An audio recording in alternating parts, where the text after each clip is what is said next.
What's going on? It's your boy Butler, man. It's the best day of my life. Tomorrow is not promised. Go ahead and do your little dance while they still playing your song. So we're going to revisit. I want to say we're going to revisit the Muslim versus the blood war in the prison system. I think it was at Macon State Prison. So we're gonna try to get some 911 calls from there as well. So let's dive in.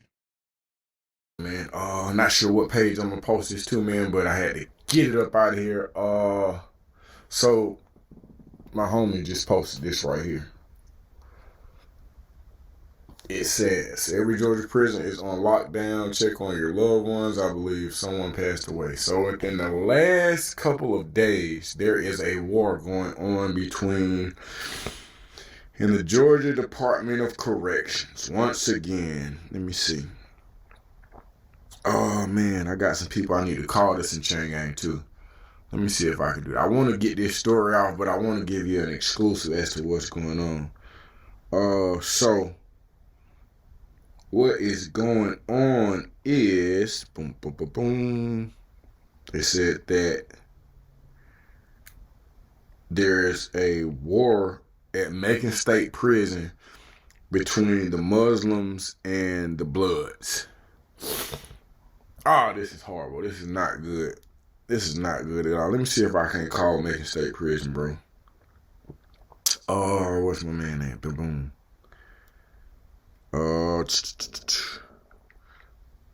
I'm trying to call prison right now. I got this story, but I want to try to bust a move and see what's going on. I see everybody on lockdown. We gonna see.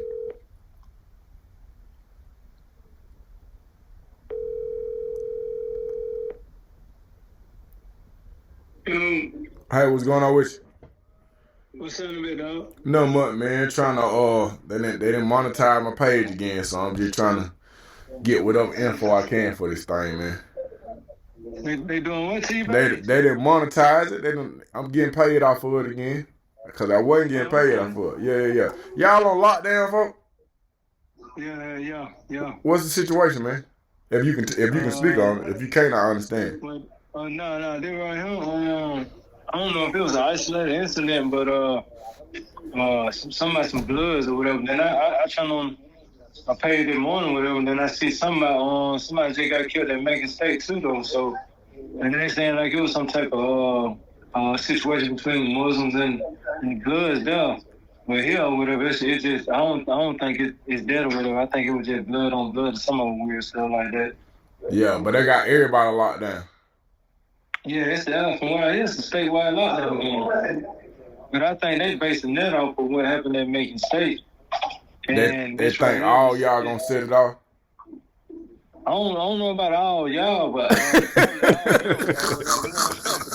just being real. Yeah, you talking about?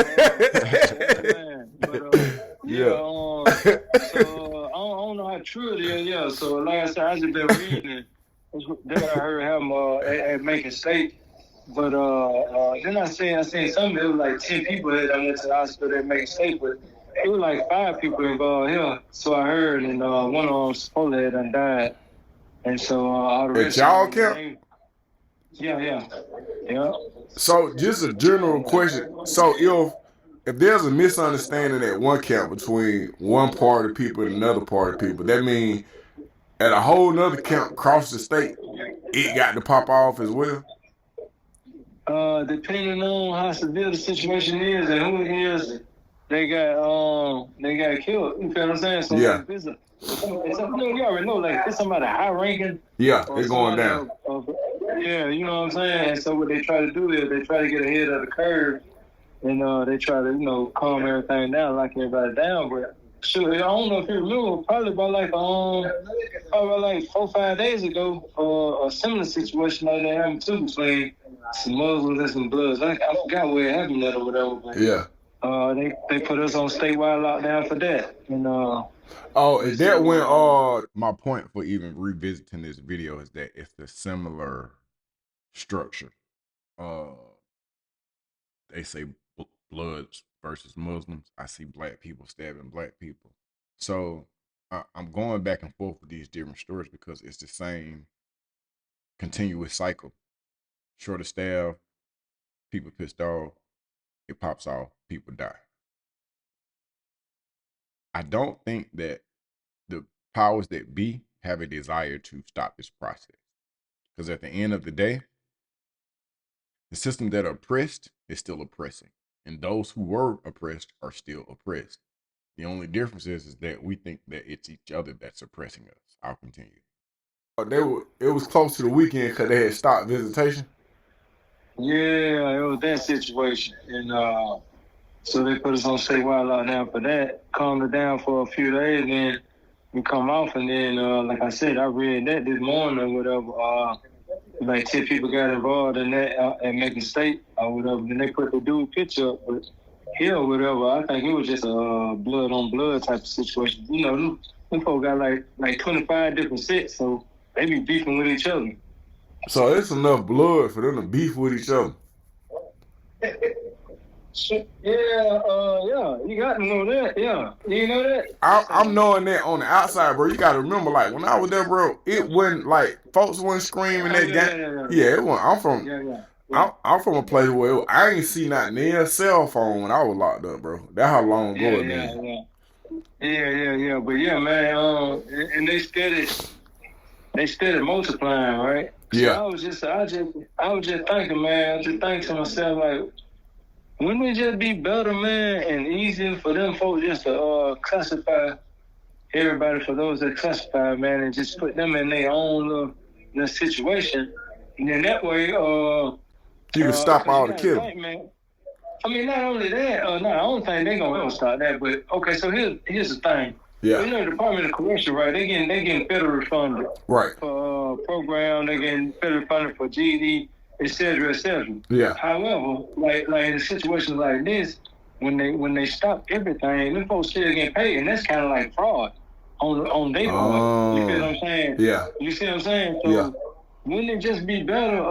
But nobody's catching it, and nobody's holding nobody accountable, or whatever. But anyway, yeah, I was just thinking, man, it would just probably be better, man, for them to just give, because they got enough for them to fill Smith State Prison, and probably half of they on Wake House and half of another prison or whatever. They just got that many gang related individuals or whatever running around or whatever. Then they try to classify the Muslims as gangs too. You feel what I'm saying? So. Yeah.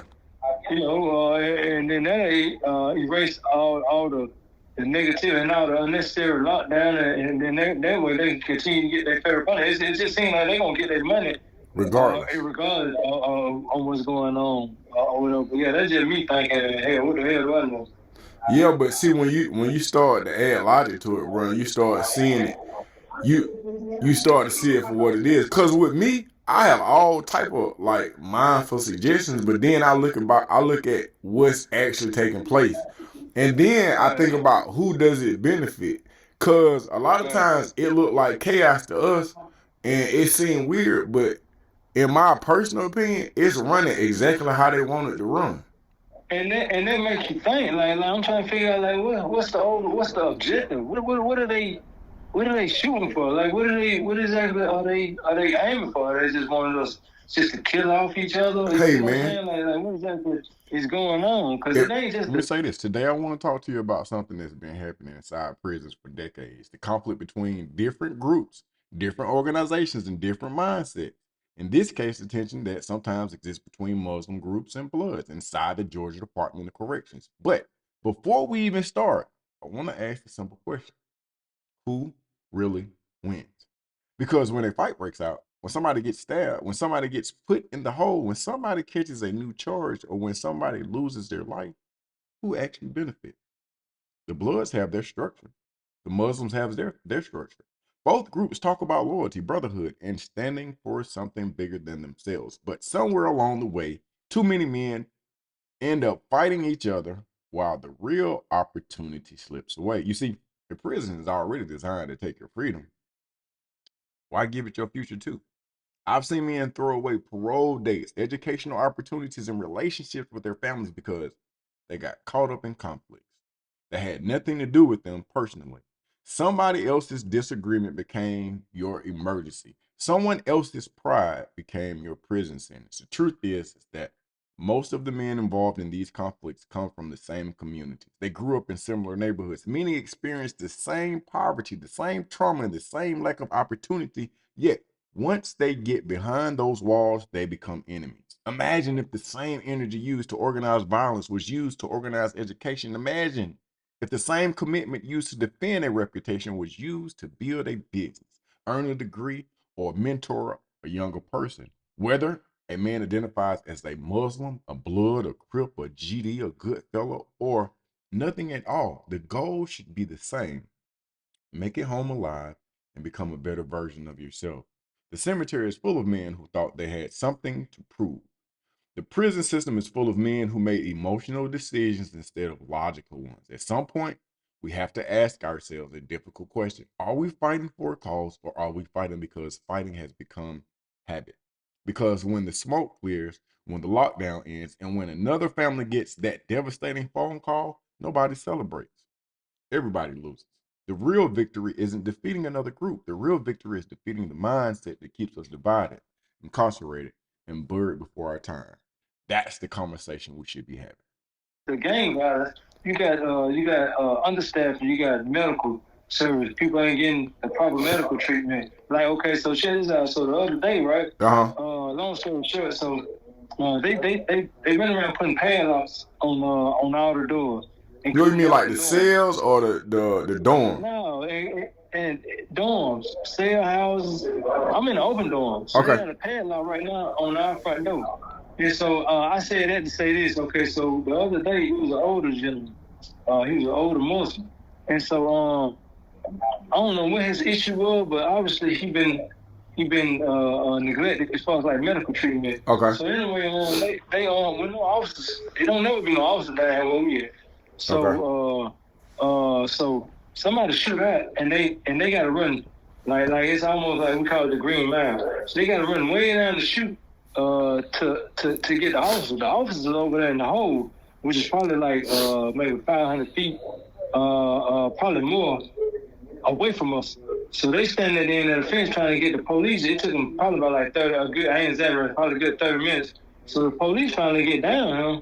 And they shoot the dude up there to visitation. And just weird to do in visitation, and where the dude died. He died right there in visitation, bro. Wow. You know what I'm saying? Wow. Yeah, so it's just those types of situations that's going on, man. It's terrible here, bro. I ain't exaggerating. It's terrible. Yeah, I can only imagine. I'm on the outside looking in, literally, but just taking the temperature and like documenting certain things, it's like the death rate it's every day somebody get knocked off. Right. It's skyrocketing. Yep. It's not getting better. And then so I just started doing the research, bro. You know, they started them people off at like $18 an hour, $18.60 to work. So yeah. Yeah, but you know, they just gave them a raise. So imagine what they was making before they gave them a raise. That's crazy. That's McDonald's number. Yeah, they just gave them a raise, bro. And so, they pay every 2 weeks. This is the thing though. So the governor got $1.5 billion, bro, to do what they want to do with the Georgia prison system. I understand that. So what is he doing? So what I'm saying is, like, when I start looking at rehabilitation, I start looking at this is gonna be a word that a lot of people try to stay away from because it just like seems far fetched, bro. But I see genocide, and when I say genocide, I'm saying that the majority of our black men are incarcerated. Then when you start taking into consideration that there's a lot of homosexuals in Georgia, and so that we don't so we don't separate ourselves, they'll clump the homosexuals together. So it's free for a lot of people to be out the closet right now and to tell you how they feel. But what I know is this, is that two men cannot reproduce. Two women cannot reproduce. So and I'm not saying that they don't need to have their rights, but what I'm saying is mathematically we don't have enough people to be homosexuals, bro. That might seem real odd, but what I'm saying is not. No, they're real though. Okay, so then also I started thinking about the music, and I was just paying attention to, you know, we from the old school, like Luke. Remember back in the day when Luke had that law where they was trying to take them to jail, the 2 Live Crew, because of the explicit lyrics. Them people stated that, hey man, this music is not good for children. It will influence the way that they act. So Luke went to court and fought that case. He won that case. That means that now every artist got the right to, speak their mind. And I don't know if you've been listening to this this drill music or this trap. Yeah, I don't need this to Hey it. man, hey man, Point blank period. it excuse my language. This is the most ignorant shit you could ever. And these young dudes is out here killing, bro. They eating it up, right? Bro, they eating it up. they just had a story with a guy who's 17 years old, man. He on the basketball team. He got the strongest SAT scores at the school. This in Philly. Come to find out, he the one who killed Gilly the Kid's son. Like, bro, his mama taking him to school, bro. His mama taking him to school, bro. They gun him down in front of his mama. He out here drilling, and he playing basketball. It's a way of life. So what I'm saying is, and I ain't trying to talk your head off, but when you start talking about the Willie Lynch letter and just the demise of black people, bro. One of his tactics was, you ain't got to discipline black people. All you gotta do is turn them against each other. You see what I'm saying? And this next generation, bro, they got guns that's readily available, and they is not scared to shoot. They ain't this generation ain't telling you what they about to do. They doing it and suffering the consequences, bro. So now, I just talked to the mother. Have you heard about the mortar bus driver that just got knocked off? A mortar bus driver now. Mortar bus driver got killed for $2.50, man. Come on, son. 3 young dudes just knocked them off at the Decatur train station. So, okay, so all these is juveniles, bro. I'm going to talk to the juveniles, but then I got to tell them, hey man, it's about to get weird. Cause if y'all in juvenile, when you got to show, that means somebody made some statements against somebody. So when you go down the road, it's about to get weird for you. And I hope you make it out your situation, but you might not make it. That's not just for this case. I'm just saying that for anybody, either whether you got some gang affiliation or you don't. It's the temperature is hot, bro. The temperature is hot, and then for whatever reason, these people not scared out here, man. They're not afraid. They be seeing stuff that be going on and be like, well, hey man, if you disrespect me and you do something to on my dead homies, I'm coming back and doing something to 2 of y'all. And that's true.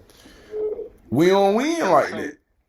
No, we don't win. So it's a revolving door right now. Right. So the thing of it is that everything rolled downhill. So you got to begin at the top. Okay. So the first thing that I suggest, man, that I say that they need to do, man, they need to get this dude Kemp out of office. Okay. I really say that, man. I really say that. I don't know what Stacey Abrams at, and anybody like-minded, but they definitely need to get somebody at her count or somebody with her type of thinking. Yeah. Inside that office or whatever, man. Yep. Cause so everything is imploding. It's exploding from the inside right now, and so it's leaking on to the street. You feel what I'm saying? So you talking about them same kids or whatever, and you got to remember how they grew up.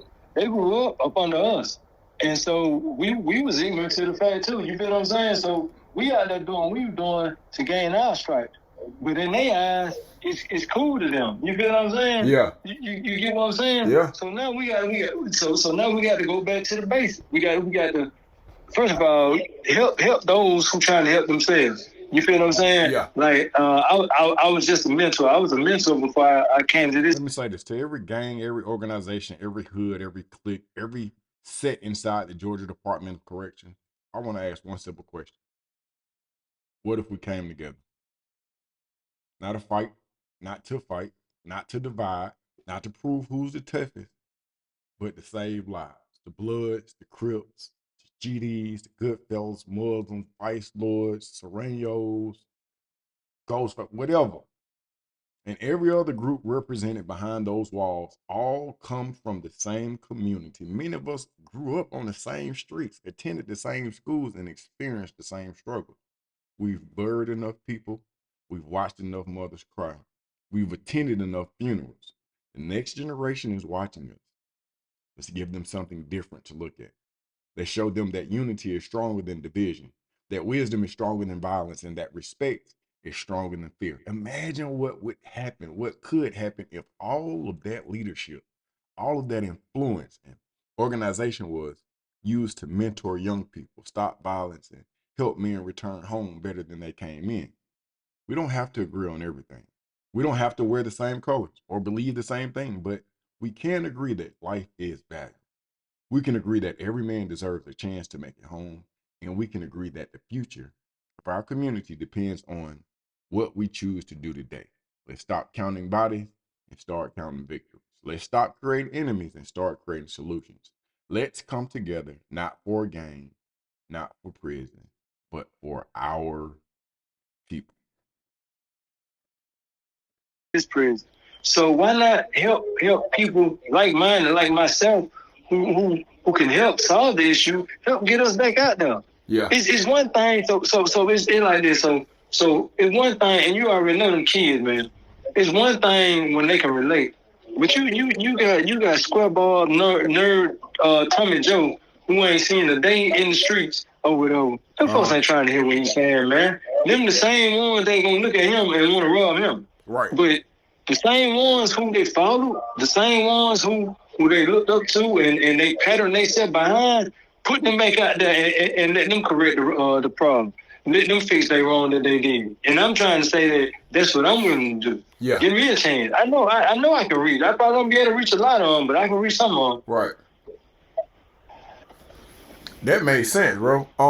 I just looked up. The next governor election is not until November 2026. Right. So we got a whole... Yeah, but that's time that's needed to set the platform because it needs to be an agenda that's being pushed right now so we don't wait till the last minute on it being close. Because to go in the same direction for any amount of years or any amount of time, it's just going to cost more black lives. But people ain't looking at it like it's a black issue. It's a good guy bad. So what they try to do is strategically from a marketing perspective is to separate us all. So whenever you hear somebody losing their life on the news, something like in chain gang, they use the word convict or inmate or prisoner. Bro, this is a human being. Yeah, this is another person. Yeah. But that's what they do. That's how they separate us. You see what I'm saying? And let's just say it be somebody out here on the street that lose their life. Bro, it don't matter. They got locked up in 1991. On the news right now, they're going to be like, yeah, and he got arrested for a traffic stop in 1990. Why are you bringing that up? What they got to do with anything? Exactly. But it's to desensitize us so that we be like, oh yeah, he a human, but he was a bad person. We don't know the details of the case or none of that.